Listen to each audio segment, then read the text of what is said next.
IHYA by Imam Ghazali. Chapter 1, Acquisition of Knowledge. Section 1, Excellence of Learning. Proof of the Quran. God says, God, angels, and those learned men who stand on justice bear testimony that there is no God but He. 3:18 from the Quran. Now look, O dear readers, how God began attestation first by Himself, then by His angels, and then by the learned men. It is understood from this verse that the rank of the learned and their honor are very high. God says, those who are believers among you and the learned, God will increase their rank. 58:12.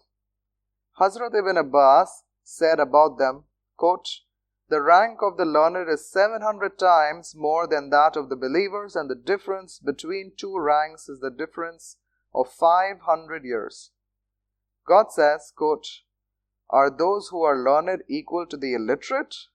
39:9. Quote, the learned amongst His servant fear God most.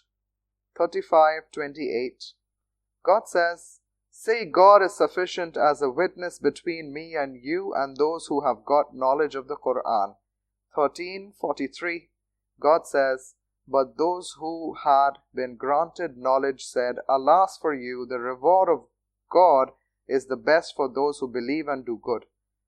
28:80. God says, these parables we set forth for men, and none understand them except for the learned. 29:42. God says, if they had only referred to the apostle and those charged with authority among them, those of them who would investigate it would know it. 4:93. God thus made knowledge dependent upon their efforts. In the practical religion, God's commands have been placed upon the investigation of the learned and their rank with the prophets for propagation of God's commands. God says, quote, O children of Adam, I have sent down to you garments to cover your shame and adornment to you, but the garment of piety is the best. 7:25. God says, I have sent to them a book, and with knowledge I explained it in detail, a guide and a mercy for all those who believe. 7:52. God says, I shall recount their story with knowledge. 7:6. God says, it is a clear sign in the hearts of those to whom knowledge has reached. 29:48. God says, He created man and taught him to speak. 55:2. The sayings of the Prophet. The Holy Prophet said, God gives knowledge of religion and guidance to truth to whose good He intends. He said, the learned are the heirs of the prophets. For these it is understood that there is no rank above the rank of prophethood, and there is no honor higher than its inheritance. He said, quote, whatever is in the heavens and the earth seek forgiveness for the learned.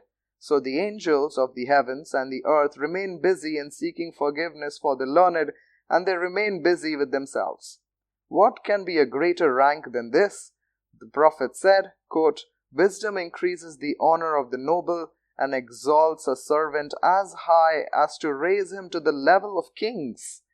From this tradition, it is understood that even in this world, the fruits of learning can be enjoyed.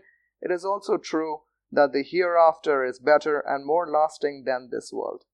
The Prophet said, two traits of character are not united in a hypocrite: good guidance and knowledge of theology. The meaning of theology or jurisprudence will be discussed soon. The lowest knowledge of jurisprudence is that hereafter is better than the world. When this knowledge will prevail over him, he will be free from hypocrisy and any show. The Prophet said, quote, the best of the people is a believing learned man who does good when sought for, and when the people keep away from him, he also keeps away from them. Quote, he said, belief is without dress, and its dress is God-fear. Its ornament is shame, and its fruit is knowledge. He said, the learned and the warriors are the nearest to the rank of prophethood. The learned have been sent, for which the prophets were sent. They are the guides to the people, and the warriors wage war in the path of God with their arms like the apostles. The Prophet said, quote, "The death of a man is easier than the death of one learned man. Men are like mines of gold and silver. Those who are best in the days of ignorance are the best in Islam, provided they have the knowledge of theology. I shall intercede on the day of judgment and be a witness to anyone who commits to memory 40 traditions out of my followers and transmits these to them." Unquote. The Holy Prophet said, quote, "The ink of the learned will be weighed against the blood of the martyrs on the day of judgment. Whoever of my followers commits to memory 40 traditions will meet God as a learned man. God is sufficient for the worries of one who acquires knowledge of God's religion. He gives him provision from a source which he never conceived. He said, quote, God revealed to Ibrahim, O Ibrahim, I am all wise and I love every wise man. A learned man is the trust of God on earth. There will be two groups amongst my people. When both groups are good, the people are good, and when they are corrupt, the people are corrupt. That is, the rulers and the scholars. He said, should the day come wherein my knowledge of nearing God does not increase, let the sun not rise on that day. The superiority of a learned man over a worshipper is like the superiority over ordinary men. So see how the Prophet linked knowledge with prophethood, and how he belittled the rank of the learned men without action, even though a worshipper is worshipping always, and he would not have worshipped had he not possessed knowledge. He said, quote, the superiority of a learned man over a worshipper is like the superiority of the moon over the stars. There will intercede on the day of judgment the prophets, then the learned, and then the martyrs. So the rank of the learned is next to that of the prophets and higher than that of the shaheed. The Holy Prophet said, quote, God has not given any man more excellence than knowledge of religion, and one theologian is formidable to the devil than 1,000 worshippers. Everything has its fountain, and the foundation of this religion is the knowledge of theology. The Prophet said, quote, the best part of your religion is its easiest, and the best worship is the acquisition of religious knowledge. He said, quote, the superiority of a believing learned man over a believing worshipper is that of 70 degrees. The Prophet said, you are living in an age wherein the theologians are many and the Quran readers and preachers are few, the beggars are few and the givers are many, wherein deeds are better than knowledge. But soon there will come over you an age wherein the theologians will be few, the preachers and the Quran readers will be many, the givers will be few and the beggars will be many, wherein knowledge will be better than deeds. He said, there is a difference of 100 degrees between a worshipper and a learned man. The distance between 2 degrees is the running of a racing horse for 70 years. The Prophet was once asked, O Prophet of God, which action is the best? He said, knowledge. He was then questioned, which knowledge do you mean? He said, knowledge about God. They asked, I ask you about action, but you speak about knowledge. The Prophet said, with your knowledge of God, a few actions will be sufficient, and your ignorance about God will not suffice, even though your actions are numerous. He said, on the day of resurrection, God will raise up the worshippers and the learned men. He will say, O congregation of the learned men, I have not endowed you with my knowledge, but for my knowledge about you. I have not placed knowledge in you in order to punish you, so I have forgiven you. The sayings of the sages. Hazrat Ali said to Kamil, quote, O Kamil, knowledge is better than wealth.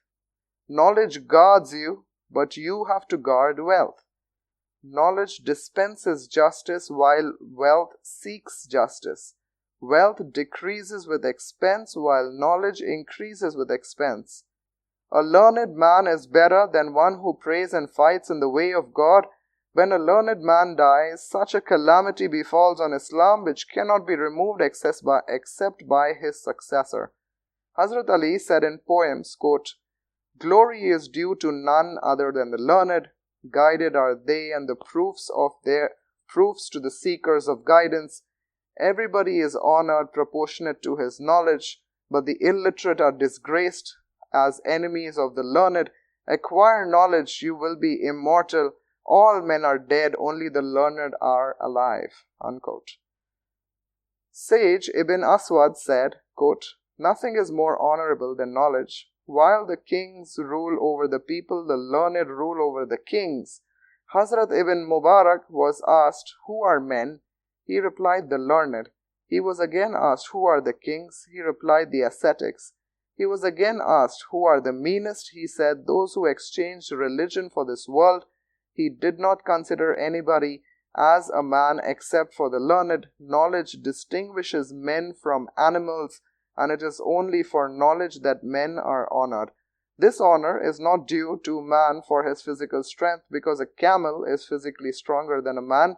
His honor is not due to the large body, because the body of an elephant is bigger than that of a man. His honor is not on account of his bravery, because a ferocious beast is more braver than man. His honor is not because of the strength of too much eating, because the stomach of an ox is bigger than that of a man. This honor is not due to the strength of sexual passion, as a sparrow has got more strength of sexual passion than that of a man. This honor of man is on account of his knowledge and intelligence. The Holy Prophet said, quote, "Whoever has been given the Quran and thinks that anyone has been given something better, he has degraded what God has exalted." Once the saint Fathul Musali was asked, quote, "Does not a sick man die for the want of food, drink and medicine?" The people said, "Yes." He said, "Such is the condition of the heart. When the heart is not given wisdom and knowledge for 3 consecutive days, it dies. It is a veritable truth that the food of the heart is knowledge and wisdom. As food keeps the body alive, there are 2 things similarly keep the heart alive. He who misses knowledge has got his heart diseased, and its end is in its death, but he does not understand it. When he leaves the world and its works, his power of sense goes away, just as excessive fear keeps one forgetful for a moment of the pangs of wound. But when death takes away the burden of this world away from this man, he repents at the advent of his death, but it comes of no use. His condition is just like the one who does not feel any pain in swoon, but as soon as he recovers from his swoon, he begins to feel the pain. Men are asleep, but they are awake when they die." The sage Hasan al-Basri said, "The ink of the learned will be weighed against the blood of the martyrs, and then there will be found that the ink of the learned is heavier than the blood of the martyrs." Hazrat Ibn Mas'ud said, quote, "You should acquire knowledge before you die.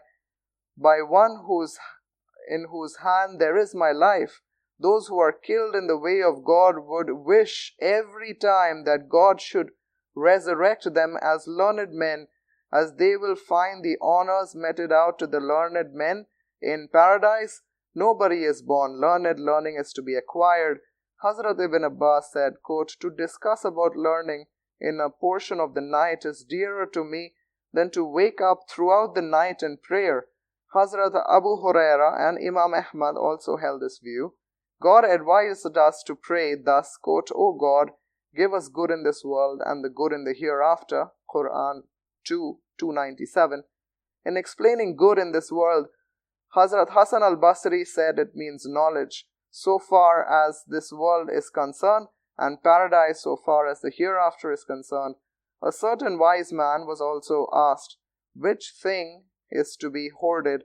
He replied, "That thing which will remain with you even when your boat capsizes, that is knowledge." The excellence of learning. Quran. God says, quote, "If a party from every band of them remained behind, they could devote themselves to the religion." 9:122. God says, "If you know not, then ask those who have got the knowledge of the book." Quran 6 1643, Hadith. The Prophet said, quote, "If a man seeks the path of acquiring knowledge, God guides him to a path leading to paradise." He said, "Angels spread their wings out of the cheer for the seeker of knowledge. To rise up at dawn and to learn a section of knowledge is better for you than to pray 1,000 rakat." He said, "If a man learns a chapter of knowledge, it is better than the world and everything in it." Seek knowledge even if it is in China. To seek knowledge is compulsory on every Muslim, male and female.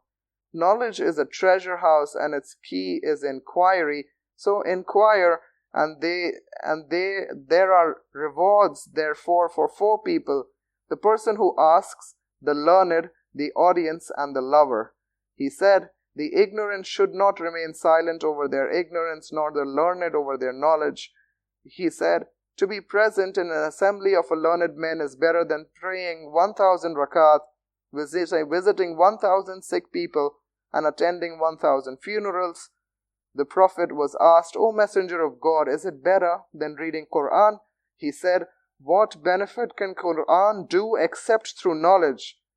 He said, "He who seeks knowledge to revive Islam and dies in that condition, there will be a difference of only one step between him and the prophets." Now, sayings of the sages.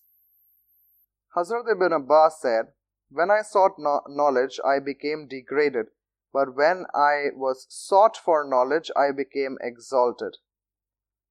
Ibn Mubarak said, quote, "I wonder for one who does not seek knowledge, how can he call himself towards honor?"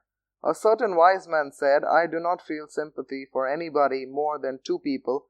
One, anyone who seeks knowledge but does not understand it, and two, one who understands knowledge but does not seek it." Hazrat Abu Darda said, quote, "To learn one point is better than to pray the whole night." He said, "Either to be learned man or a student or an orator, but not anything else." Hazrat Omar said, quote, "The death of 1,000 people who pray all night and fast all day is a lesser calamity than the death of one learned man who is versed in lawful and unlawful things of God." Imam Shafi'i said, quote, "To seek knowledge is better than optional prayers." Abu Darda, the Prophet's companion, said, quote, "He who thinks that to go at dawn in search of knowledge is not jihad is deficient in his intellect." The excellence of teaching. Quran. God says, "When they return to them, they warn their people so that they may guard themselves." 9:122. It means teaching and guidance. God says, "Remember when God took a covenant from the Prophet or from the people of the book, you shall surely make it known to mankind and not conceal it." 3:187. It shows that teaching was binding on the people of the book. God says, "A party from them conceal the truth although they know it." 2:140. This shows that concealing the truth is unlawful. God says, "Do not conceal evidence, for whoever conceals it is wicked at heart." 2:83. The Prophet said, "God does not give a learned man any knowledge until he takes from him a covenant, as he took covenant from the prophets, namely to make it known to the people and not to conceal it." God says, "Who is better in speech than one who calls towards God and does good?" 41:33. God says, "Call towards the way of your Lord with wisdom and a good sermon." 16:125. God says, "He teaches them the book and wisdom." 2:123. The sayings of the Holy Prophet. The Holy Prophet said, quote, to Muaz when he was about to start for Yemen, quote, "If God gives guidance to man through your help, it is better than everything in the world and its contents." He said, "If a man learns a section of knowledge to teach it to people, he will be given the rewards of 70 Siddiq, that is, righteous men." Jesus Christ said, "He who acquires knowledge, acts up to it, and teaches it to people will be called great in the kingdom of heavens." The Prophet said, quote, on the day of resurrection, God will say to the worshippers and the warriors, enter paradise. The learned will then say, by virtue of your learning, you have worshipped and fought. God will then say, quote, you are like some of my angels. Intercede and your intercession will be accepted. So they will intercede and they will enter paradise. This rank they will get for their knowledge which reached others, and not for the knowledge which does not reach others but remained with them. The Prophet said, quote, God will not take away knowledge from men after he has given it to them. Rather, he will withdraw it by taking the lives of the learned men. Whenever a learned man will pass away, the knowledge with him will also pass away, and at last there will be none except for ignorant leaders. Whenever anything will be asked to them, they will give a decision without knowledge, for which they will be misguided, and they will misguide other people. The Prophet said, if a man after acquiring knowledge keeps it concealed, God will drag him into the bridle of fire on the day of judgment. The Holy Prophet said, how excellent a gift and how excellent a present is a word of wisdom which you hear and remember, and then carry it and teach it to your brother Muslim. It is equal to worship for 1 year. He said, accursed is the world and what is therein, except one who remembers the glorious God, and one who makes friendship with him, one who learns and the one who teaches. God, his angels, and the inmates of the heavens and the earth, even the ant in the hole and the fishes in the sea, like the one who teaches good to the people. He said, a Muslim gives his brother Muslim no greater benefit than a fair tradition which has reached him and which he subsequently transmits to him. He said, quote, if a believer hears a good advice and then translates it into action, it is better than worship for 1 year. The Prophet once came out and saw 2 assemblies. One was calling God and offering supplications, and the other was giving people good instructions. The Prophet said, the first group offer supplication to God. If God wishes, he may grant them, and if he wishes, he may reject them. Another group are giving advice and good instruction to the people. I have been sent as a teacher. He then went to them and he took his seat amongst them. The Prophet said, the simile of guidance and knowledge with which God sent me is like that of rain falling upon a certain locality. One spot became full of water, and subsequently abundant herbs and grass grew therein. The ditches and the canals and other spots reserve water, and the God gives benefits to mankind therewith. They drink water from there and irrigate their lands and grow crops. Then there is a spot wherein neither hoards nor grows any grass or herbs. The first simile is that of a man who benefits from knowledge. The second simile is that of a man who does not benefit to others. The third simile is that of a man who is deprived of both the benefits. The Prophet said, one who guides towards something good is like one who does it.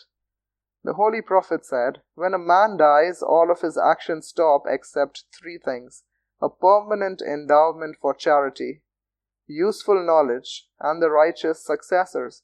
He said, there is no envy except for 2 people, quote, 1 whom God has given knowledge according to which he conducts himself and teaches it to the people, and 2 one whom God has given wealth and power and to spend it, and he spends it in good deeds. He said, may God have mercy on all my successors. He was asked, who are your successors? He said, those who love my ways and teach them to the people. The sayings of sages. Hazrat Umar said, he who learns one hadith and induces one to act upon it will get the reward of one who translates it to action. Hazrat Ibn Abbas said, quote, if a man teaches good to the people, everything seeks forgiveness for him, even the fishes of the sea.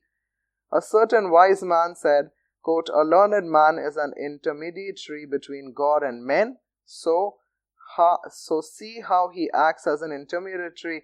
A learned man said, learned men are the lights of the ages. Each is a light in his own time.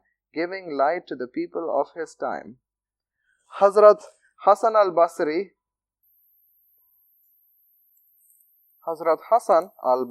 says, "But for the learned, people would have been animals." In other words, learning takes a man to the limit of humanity from the limit of being an animal. The Prophet said, as reported by Muaz bin Jabal, quote, "Acquire knowledge because its acquisition is fear of God, searching for it is worship, its study is praise, search for it is jihad, teaching it to him who does not know is charity, and imparting it to those who are worthy is meritorious. It is the friend in journey, companion in solitude, guide to religion, and light to them in happiness and misfortune, a heart friend to a stranger, and becomes the path to paradise. Through it, God exalts a nation, makes them leaders and guides of good. Seeing them, others might also become guides to good, and people follow them. The angels urge them to work. Everything dry and fresh seeks forgiveness for them, even the fishes in the sea, the insects and the worms, the beasts in the forest, cattle and sheep, and even the stars in the sky seek forgiveness for them. Knowledge gives life to the dead heart. It is the light of eyes in darkness and gives strength to the body after removing weakness. By its help, a man reaches the rank of the pious. To think of it like fasting, and its study is prayer. By its help, God is obeyed and worshipped. By its help, warning is given. By its help, unity of God is understood. The tie of blood is maintained, and lawful and unlawful things are known." The proof of reason. The proof of reason for the excellence of knowledge is this: if the word excellence is not understood, it is not possible to know the excellence of other things.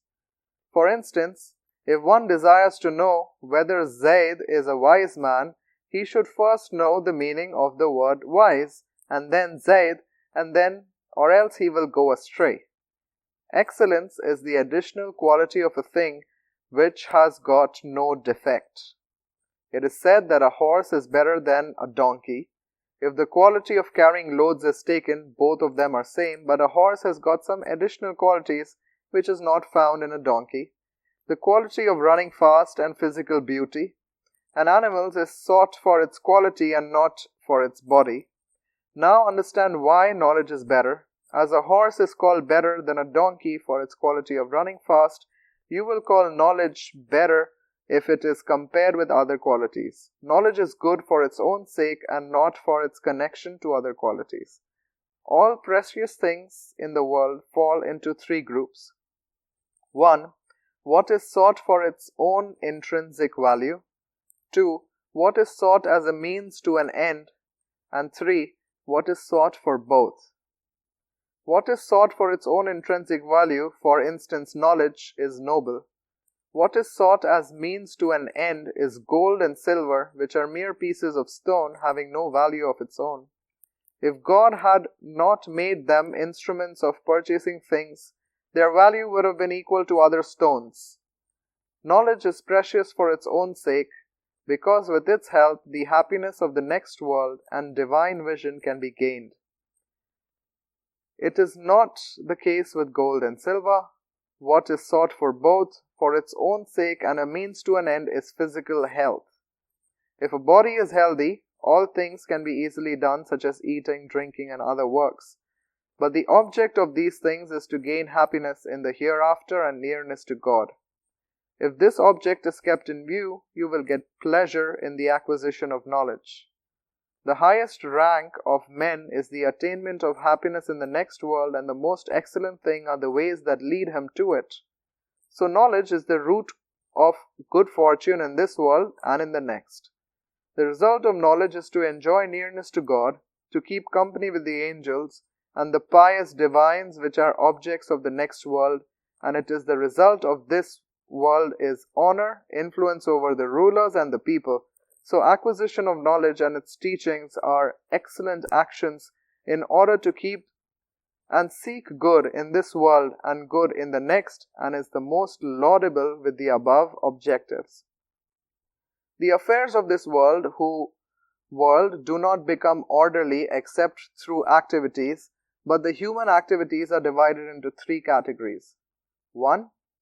The first category includes 4 fundamental activities without which the world cannot go into order, that is, agriculture for raising food to maintain lives, weaving for the manufacturing of clothes, architecture for the building of houses, and government for regulating human relations for living in peace and harmony. The second category includes such activities that are helpful to the above-mentioned activities, such as iron crafts or plows for cultivation, instruments for spinning and weaving clothes. The third category includes such activities which are supplementary to the principal industries previously mentioned, such as eating, drinking, making dresses, clothes.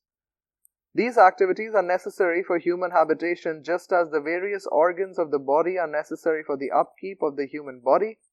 The organs of the body are also divided into 3 categories. 1. The fundamental organs such as the heart, liver, and the brain. 2. What is helpful for these organs such as the stomach, veins, backbone, without which you cannot function. 3. What is supplementary to the above 2 categories for perfection, such as nails, fingers, eyebrows.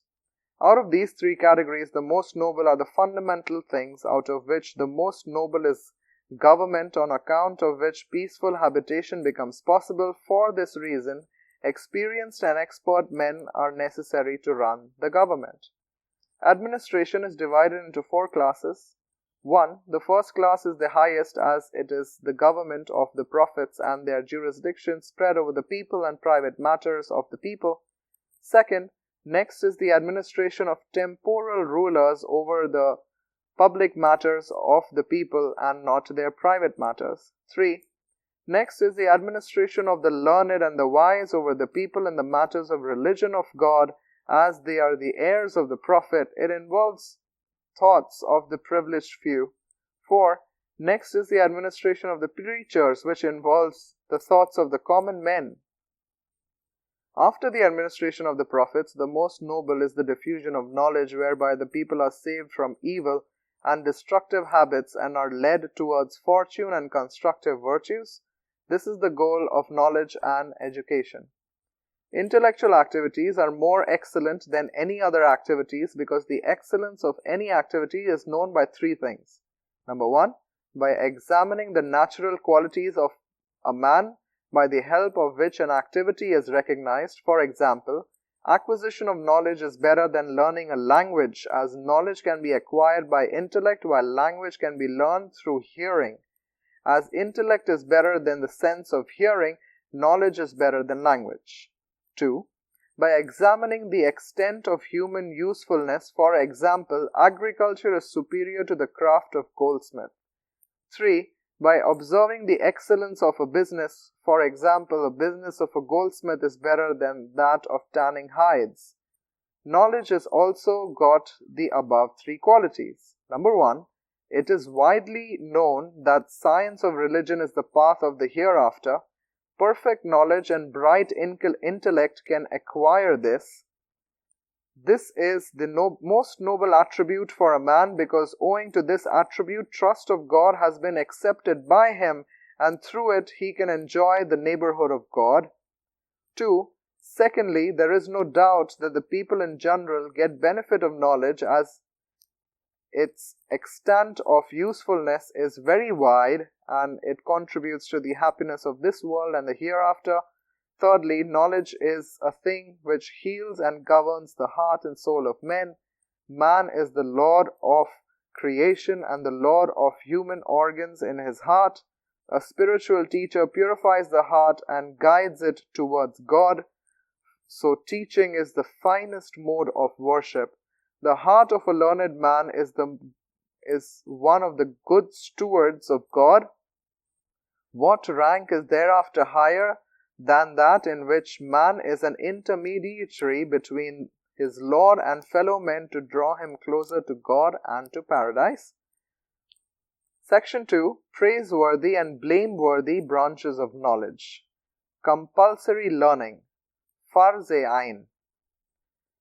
The Prophet of God said, quote, "To seek learning is compulsory on every Muslim. Seek knowledge even though in China."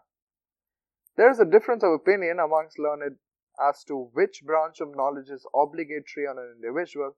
There are about 20 different groups in this matter. The scholastic theologians, that is the scholastic theology, because it contributes towards understanding of Tawheed and the attributes of God. The jurists say that this is fiqh or jurisprudence because with its help, worship, worldly affairs, lawful and unlawful things can be understood and known. The traditionalists say that it is the knowledge of the Quran and the ways of the Prophet. The Sufis say that it is Sufism, so on and so forth. Abu Talib Makki said that it is the knowledge about the 5 pillars of Islam. Knowledge is of 2 kinds. Knowledge of practical religion and knowledge of spiritual matters. The knowledge which is compulsory ascertains to the practical religion which deals with 3 matters: belief, actions and prohibitions. For instance, when a sane man attains puberty, it becomes compulsory on him to learn the words of attestation, La ilaha illallah Muhammadur Rasulullah. To know its inner meaning does not then become compulsory on him. He is to believe it without any doubt or proof. The Prophet first required initially only a mere verbal acceptance of Islam and confession of faith from the Arabs. What was compulsory on them at that time was fulfilled. After that, the knowledge of the duties to do became compulsory on them. These duties deal with actions and prohibitions. As regards actions, if a Muslim reaches the early afternoon prayer, it becomes compulsory on him to first know how to pray and then put it in action. This is the case with him in case of other prayers as well. If he lives up to the month of Ramadan, it becomes compulsory on him to know the rules of fasting and then to fast. This is the case with the pilgrimage, that is the Hajj, Zakat and other duties ordained by God and binding on all Muslims. As to prohibitions, it depends upon circumstances and new events. It is not compulsory on a blind man to know which sight is unlawful, on the mute to know which words are unlawful, so as to know a thing that is not compulsory on a Muslim who does not require it. If after the acceptance of Islam there is anybody who wears a silk dress or takes property of another Muslim by force or looks at a strange woman with passion, he must know how to restrain himself from these things. So as to beliefs and thoughts of mind, their knowledge is obligatory according to the state of mind. Thus, if a man feels any doubt in his mind about the meaning of the Tawheed or of attestation formulas, it then becomes compulsory on him to know what will remove that doubt. When a duty becomes binding on a man, to acquire knowledge about it becomes binding on him. As a man is not free from hatred, envy and impulses of evil, it becomes compulsory on him to know some of the evils as described in the Book of Destructive Evils. Why should it not be compulsory when the Prophet said, quote, 3 things are destructive: miserliness, vehement passion, and self-conceit. Other evils follow these 3 destructive evils. To remove these evils from the mind is compulsory. If a man is converted to Islam, what is compulsory for him is to believe in paradise, hell, the day of judgment, and the resurrection day. The Prophet said, to acquire learning is binding on every Muslim.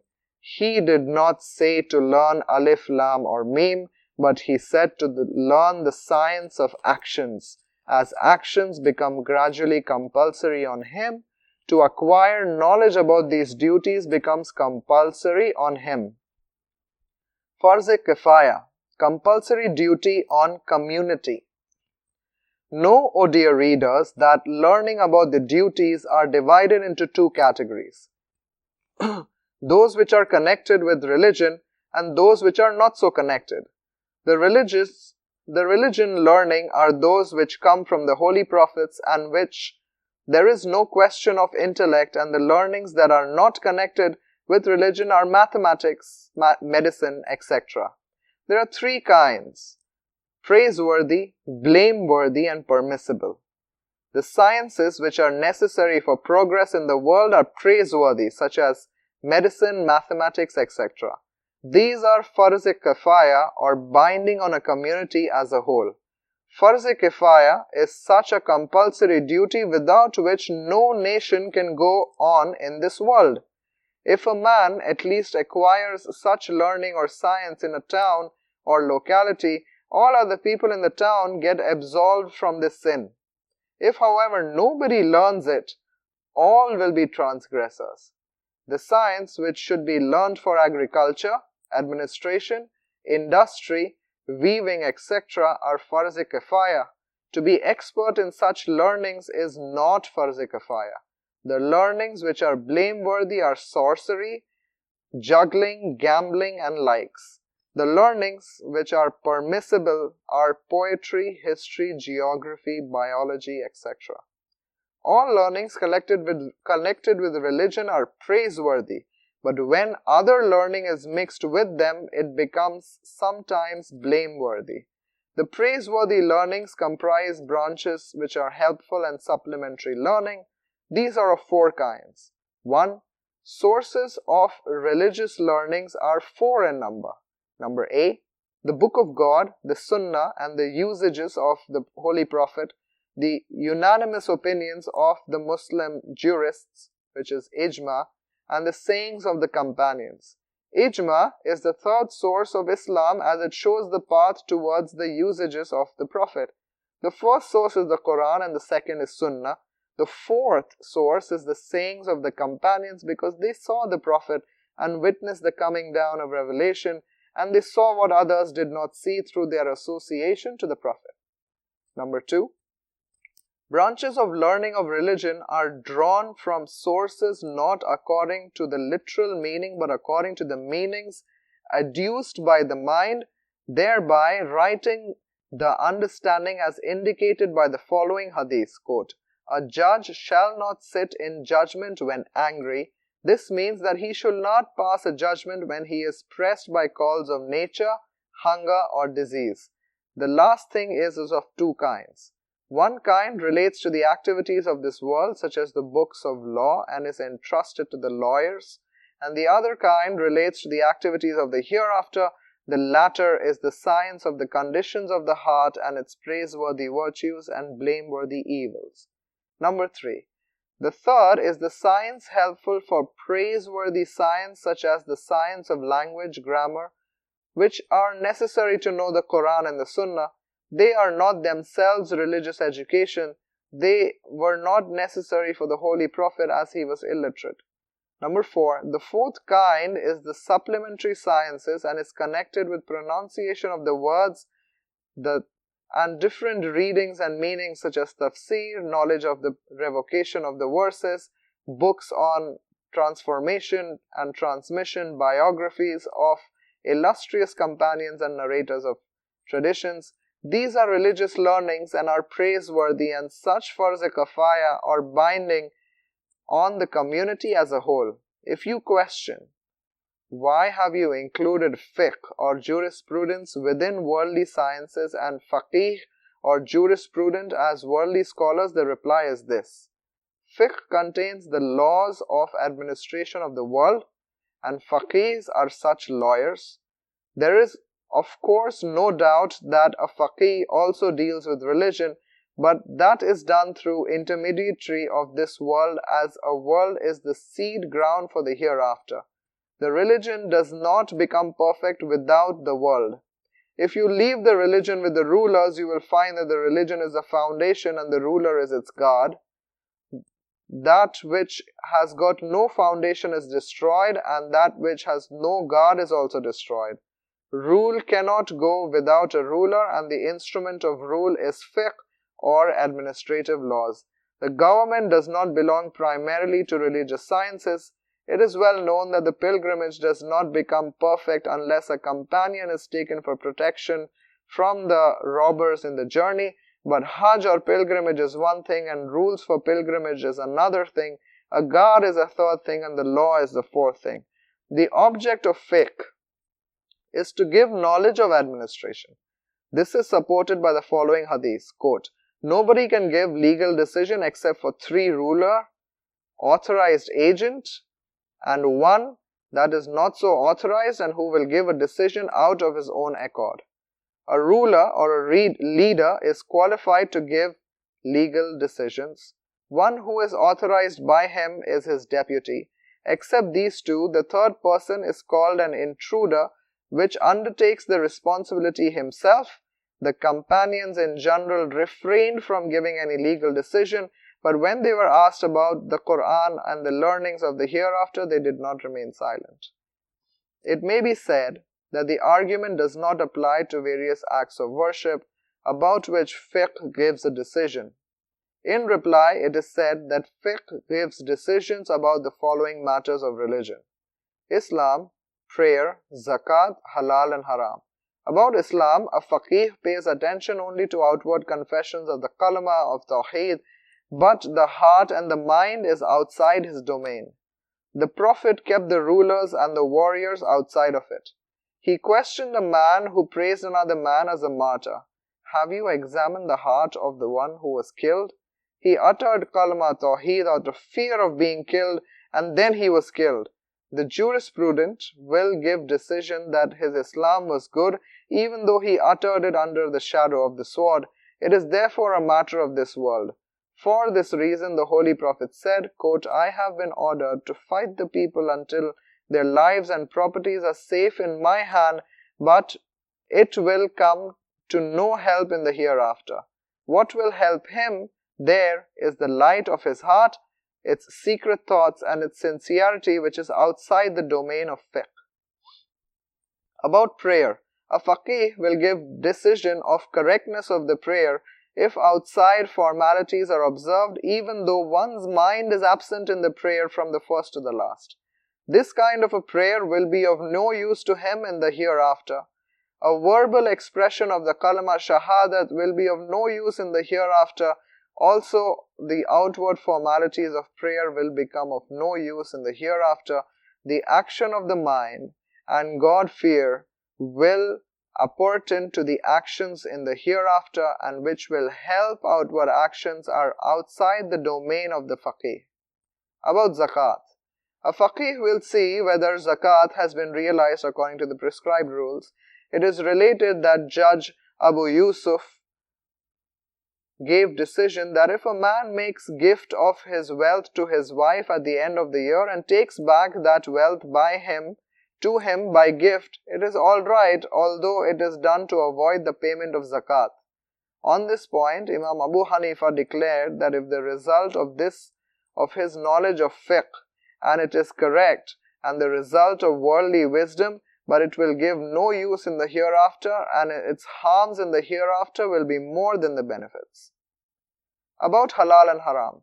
To abstain from lawful things is piety, and there are 4 grades of piety. Number 1.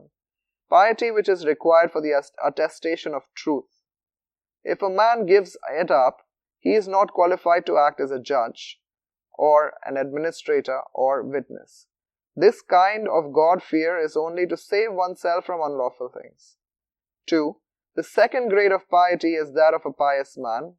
He saves himself even from the doubt whether a certain thing is lawful or lawful. The Prophet said, quote, discard that which is doubtful for that which is not doubtful. He also said, sin is heart alluring. Number 3, the third grade of piety is that of a God-fearing man who gives up even a lawful thing for the fear of falling into an unlawful thing. The Prophet said, nobody can be God-fearing man unless he gives up what causes no harm to him for the fear of what causes harm. For instance, such a man does not state all the affairs of the people unless he is drawn to backbiting, or he fears to eat a delicious food or drink, lest it stimulates passion and lust, which drive the people to commit unlawful things. The fourth grade is the piety of the Siddiq, or extremely religious man who gives up everything except God for the fear of spending even a single hour of life for nothing. Out of the above 4 stages, only the first one is within the domain of the faqih and not the other 3. The Holy Prophet once said, quote, Consult your conscience even though they give you decision 3 times. A faqih does not express opinion regarding the machinations of the heart, but confines his opinions on things which are subject to the matters of courts. His jurisdiction is limited to the matters of the world. The science of the road of the hereafter is divided into 2 parts, the science of revelation and the science of practical religion. The science of revelation is the primary object of the science of practical religion. A certain Sufi said, quote, "I fear the bad end of a man who has got no portion of knowledge of revelation. The least portion is to believe in it and place it to those who are worthy of it." A certain sage said, "Whoever has got 2 characteristics, hearsay and pride, will never be blessed with the secret science." Another sage said, "Whoever is addicted to this world or persists in this low desires will not attain the secret science, though he might learn all the other sciences." This secret science is the science of the Siddiq and the science of the neighborhood of God. This is the light which illuminates the heart, cleansing it of all impurities and blameworthy sins. He understands now what he heard before, but he does not understand. He comes to learn the eternal and perfect attributes of God, His works and wisdom in the creation of this world, the meanings of prophethood, the devil, the angels, and the cause of revelation on prophets, the meaning of paradise, hell, punishment of the grave, bridge, balance, accounts, and many other things. Some say that these things are mere examples, but God has reserved for the pious what no eye has seen, no ear has heard, and no heart has even conceived. Some say that man knows nothing of paradise except its attributes and names. Others hold that some are mere patterns and some are identical with the realities which these names signify. Likewise, others hold that limit to the knowledge of God is one's inability to reach it. The object of secret knowledge is to remove the covers of doubt over these things from your mind, and the appearance of such light therein which clears everything like daylight. It is possible, owing to the light of the heart. It is like a mirror through which one can see clearly everything that falls on it if it is cleared of all impurities. The science of the heart is that by which these impurities are removed from the heart, as these impurities are impediments and obstacles to the knowledge of God's attributes. The mode of clearing them is the abstinence from low desires and passions and following the ways of the prophets. Thus, to whatever extent the heart is cleaned and made to face the truth, to that same extent it will reflect in reality. This cannot be attained without discipline and efforts. This secret science cannot be written in books, but it can be gained by experience as a gift of God. About this science, the Holy Prophet said, "This is such knowledge which is like hidden things. None can grasp it except those who know God. Don't despise such learned man whom God has given a portion of it, as God does not despise a man on whom He gives a gift." The second kind of practical religion is praiseworthy and blameworthy sciences of the state of the heart. Its praiseworthy qualities are patience, gratitude, fear, hope, contentment, God-fear, generosity, recognition of the gift of God under all circumstances, good faith, good conduct, truthfulness, and sincerity. To know the limit of these attributes, their real nature, and the means whereby they are attained, their results and their signs are included in the science of the hereafter. The blameworthy evils, such as the fear of poverty, displeasure over the decree of God, envy, hatred, hypocrisy, flattery, hope for living long, pride, show, anger, enmity, greed, miserliness, self-conceit, to honor the rich, to look the poor with contempt, haughtiness, vanity, boasting, loss of the fear of God, expression of piety, lukewarm support for truth, secretly fostering enmity with outward of friendship, revenge, deceit, breach of trust, harsh treatment, contentment with the world, oppression, loss of shame and kindness. These are faults of the mind, roots of evil deeds and miseries. The opposing qualities are praiseworthy and the fountain heads of all good deeds. To know their real nature belongs to the science of the hereafter, and to know it is compulsory on part of learned men of the hereafter. Whoever turns away from it will be destroyed in the hands of the King of Kings, just as anybody going against temporal rulers and the law of state will be destroyed. The attention of jurisprudence with respect to compulsory sciences is towards the world, and the attention of the people is towards good of the hereafter. If any faqih is asked about sincerity, he would make delay in reply, but as soon as he is asked about divorce or other matters, he will reply at once and deal with subtle intricacies. Among the learned men of practical science, those who are God-fearing keep attached to the learned men of secret sciences.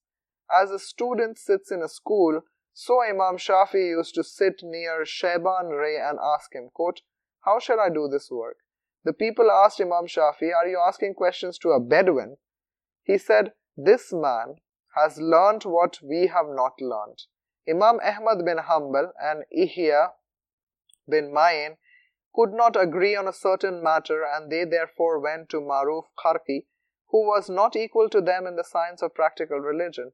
They said to him, quote, "The Prophet said, quote, 'What will you do when you not find a matter in the Quran and the Sunnah?' He said, 'Ask a pious man amongst you and consult them in this matter. We have come to you for this.'" Someone said, quote, "The learned men of exoteric knowledge are the ornaments of the world and the state, but the learned men of exoteric knowledge are ornaments of the kingdom and the angels."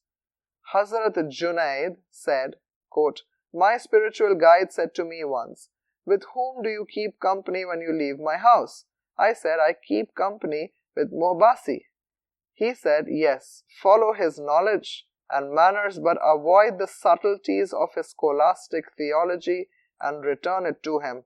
When I left him, I heard him say, quote, 'May God make you the first muhaddis and then an ascetic, but not first an ascetic and then a muhaddis.' Its meaning is that we should acquire first the science of tradition and learning and then become an ascetic, and he will then get salvation. But he becomes an ascetic before acquisition of knowledge throws himself into faults. As to philosophy, it is not a single branch of science, but comprises of 4 subjects. The first subject includes geometry and arithmetic, both of which are permissible for those who are firm in faith. The second subject is logic, which is the science of reason, and it states proof, reason, and cause. Both these are included within theology. The third subject is the science of Sufism, or the science of God's being and the attributes of God. This is also included within theology. The fourth subject is physics, of which some portions contradict Sharia and true religion and therefore are not right. I shall describe the character and conduct of the early faqih. They had no other object except to gain the pleasure of God, and the signs of the learned men of the hereafter were known to them and their conditions. They lived not only for the silence of fiqh, but also for the science of the heart. The companions did not publish books on fiqh or read them. So also imams did not compile books, yet they were experts in the science of fiqh. Soon we shall narrate the lives of some of the most noted faqih, not to attack them, but to attack those who claim to be their followers and act contrary to their characters and the conducts. The noted faqih are 5: Imam Abu Hanifa, Imam Malik, Imam Shafi, Imam Ahmad bin Hanbal, and Imam Sufyan Sauri. Every one of them was an ascetic, a devout and a learned man in the science of the hereafter, law given for the people, and seeker of God's pleasure through the help of fiqh. Every one of them possessed 5 qualities, but the modern faqih accepted only one of these qualities. What is research in it to the minutest detail of fiqh? The 4 other qualities relate to the good of the hereafter, and only one relates to the good of this world. They are followed only in respect of one quality and not the 4. Jazakallah khair. Wassalamu alaikum wa rahmatullahi wa barakatuh.